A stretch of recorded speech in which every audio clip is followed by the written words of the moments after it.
नमस्कार. आज मी आपल्यासाठी घेऊन आली आहे खानदेशातील पारंपरिक असा पदार्थ, दळाचे लाडू किंवा पिठ्ठीचे लाडू. त्यासाठी मी 2 किलो गहू घेतलेले आहे आणि ते 2 किलो गहू चांगलं पाण्याने स्वच्छ अशी धुवून ते मी भिजत टाकलेले आहे. आणि आता हे आपण चाळणीत चांगलं निथळून घेणार आहोत. आणि त्याचं पाणी तुटल्यानंतर ते एका जाड अशा सुती कापडामध्ये बांधून त्याची अशी पोटली घट्ट बांधून ठेवायची. ते 10 ते 12 तास ते तसंच ठेवायचं आणि त्यानंतर सावलीतच ते सुकवून दळून आणायचं आहे. दळून आणल्यानंतर कोणी मैद्याच्या गाळणीने गाळून घेतं, परंतु मला ते वस्त्रगाळ केलेलं जास्त आवडते, कारण त्यांनी अगदी मऊसूत असं पीठ जे आहे ते आपल्याला मिळते. एखादी ओढणी असते किंवा साडीचा जो ब्लाऊज पीस आपण जे शिवत नाही, असं जे पातळ असं जे कापड असते ते आपण एका पातेल्याला बांधून त्यातनं हे पीठ आपण गाळून घ्यायचं असते. वर कोंडा आणि थोडासा रवा जो असतो तो शिल्लक राहतो. नंतर हा रवा आणि कोंड्याचं जे मिश्रण आहे ते थोडंसं सुकवून आपण उकळून त्याचा रवा वेगळा करू शकतो आणि कोंडा वेगळा करू शकतो. तो रवासुद्धा आपण वापरू शकतो. तर अशा पद्धतीने आपण छान असं पीठ हे संपूर्ण गाळून घेतलेलं आहे. थोडासा वेळ लागतो, परंतु हे जे पीठ तयार होतं तर हे तुम्ही अनुभवलं असेल की नाही मला माहीत नाही, पण ह्या पिठात जेव्हा आपण हात घालतो तेव्हा ते असे अतिशय थंड असं आपल्याला जाणवतं. म्हणजे हे पीठ अगदी सुंदर असं तयार होतं आणि आपल्या आरोग्यासाठी सुद्धा ते चांगलं असतं. थोडीशी मेहनत लागते, परंतु आपण अतिशय पौष्टिक असं जे असतं ते पदार्थ तयार करतो. आखिर मेहनत का फल तो मिठाई होता है. आणि आपले लाडू तर ऑलरेडी मिठेच आहेत. आता या ठिकाणी मी एक टीप देऊ इच्छिते की आपलं जर त्याच दिवशी लाडू करणं नाही झालं तर हे जे पीठ आहे थोडंसं हवेशीर आपण ठेवायचं आहे आणि थोडं कोरडं करून घ्यायचं आहे. ते कारण आपण वलवल्यामुळे तर गहू त्या जे पीठ असतं ते थोडंसं ओलसर असतं. त्यामुळे आपण ते तसंच डब्यात भरून न ठेवता आपण ते थोडंसं वाळवून जर ठेवलं तर ते भरपूर दिवस टिकतं आणि जेव्हा आपल्याला पाहिजे तेव्हा आपण ते लाडू करू शकतो. आता या ठिकाणी मी पिठी मोजून घेतलेली आहे. जवळजवळ 9 ते 10 पेले आपला हे जी पिठी आहे तर ही भरलेली आहे. एका बाजूला आपण आता एक जाडबुडाचा असा गंज ठेवलेला आहे आणि त्यात 2 पेले मी साजूक असं तूप टाकलेलं आहे. आता सुरुवातीला आपण ह्या तुपामध्ये 1 वाटी रवा घालणार आहोत, बारीक रवा, आणि तो भाजून घेणार आहोत. आता हा जो कोंडा आणि रवा उरलेला होता त्याचा मी हा तयार केलेला नाही आहे. हा विकतचा रवा मी घेतलेला आहे. आपण ते नाही करू शकलो तर ते गाईला आपण लावू शकतो.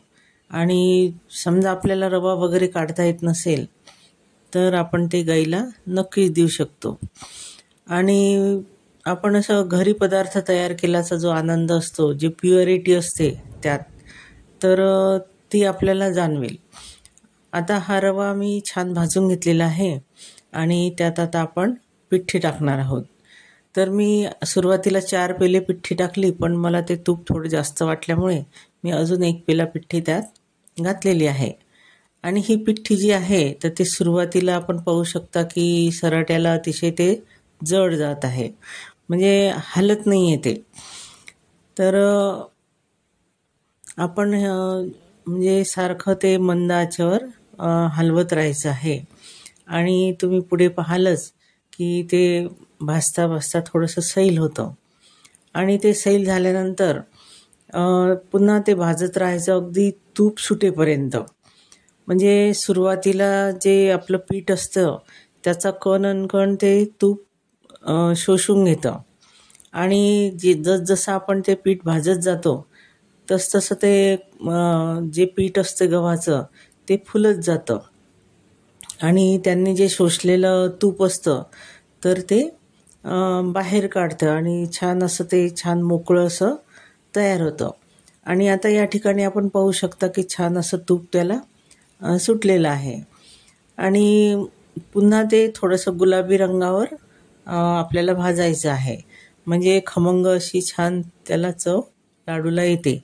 नाहीतर मग आपल्याला ते पिठ्ठी पिठ्ठी खाल्ल्यासारखं वाटते. त्यामुळे छान जरी तूप सुटलेलं असलं तरीसुद्धा आपल्याला ते मंद आचेवरच थोडंसं भाजत जायचं आहे. जर आपण गॅस मोठा केला तर काय होतं की पीठ म्हणजे पटकन भाजलं जातं, जळल्यासारखं त्याचा स्मेल येतो. मंद आचेवर भाजल्यामुळे छान असं खमंग असं पीठ तयार होतं. आणि हे छान असं शेवटची स्टेज म्हणजे छान त्या पिठाला असे बुडबुडे येतात आणि तेव्हा आपण समजू शकतो की हे पीठ आता भाजलं गेलेलं आहे. आणि छान त्याला पुन्हा मंद आचेवर भाजायचं आणि छान गुलाबी रंग येऊ द्यायचा. आणि त्याच्यानंतर आपण हे पीठ थंड करण्यासाठी एका परातीमध्ये काढून घेतलेलं आहे आणि त्याला छान थंड होऊ द्यायचं आहे. आणि नंतर आपल्याला त्यात पिठी साखर टाकायची आहे. जर आपण गरम याच्यातच पिठी साखर टाकली तर त्याला पाणी सुटतं. त्यामुळे आपण ते थोडंसं गार होऊ देणार आहोत. आणि त्यानंतर मी सुरुवातीला 1 पेला साखर ही बारीक करून घेतलेली आहे आणि त्या पिठामध्ये जे थंड झालेलं आहे त्यात टाकलेली आहे. आता हा दुसरा पेला मी बारीक करून घेणार आहे आणि त्यातली अर्धी वगैरे साखर टाकून आपण थोडासा गोडव्याचा अंदाज घेऊन मग नंतर पुन्हा ही साखर त्यात टाकून घेऊया. ह्या मिश्रणामध्ये वेलची पूडही मी टाकून घेतलेली आहे. आणि ह्याच ठिकाणी आपण ड्रायफ्रूट वगैरेही कट करून त्यात टाकू शकतो. परंतु मी सगळ्यात शेवटी ड्रायफ्रूट म्हणजे किसमिस लावलेलं आहे. किसमिस, काजू आपण वरूनसुद्धा लावू शकतो. आता हे पीठ आपण छान एकत्र करून घेणार आहोत आणि चव पाहून आपल्याला आवश्यक वाटले तर आपण त्यात पुन्हा साखर घालणार आहोत. आणि हे छान असं हातावर छान मळावं लागतं. जसजसं आपण हे पीठ मळत जातो तसतसं ते त्याला तूप सुटत जातं, मिश्रण सैलसर असं होत जातं. आणि हा जो लाडू आहे तर हा खूप छान असा तयार होतो. माझ्या एका दिराने तर याला टकले लाडू असं नावसुद्धा दिलेलं होतं, कारण ते खूप चोपडे असतात आणि छान असं शाईन त्याला असते. त्यामुळे त्यांनी त्याला टकले लाडू असं नाव दिलेलं होतं. आणि आम्ही तर शक्यतोवर हे पीठच असं ठेवून देतो आणि वेळेवर ते असं जेवढे पाहिजे तेवढे असं पीठ घेऊन ते मळून ड्रायफ्रूट लावून त्याचे लाडू वेळेवरच तयार करतो. आखिर मेहनत का फल तो मिठाई होता है. आणि आपले लाडू तर ऑलरेडी मिठेच आहेत. ही रेसिपी घरी नक्की ट्राय करा. थोडी अवघड आहे पण खूप सुंदर आहे. आणि आपले लाडूसुद्धा खूप अतिशय सुंदर तयार झालेले आहेत.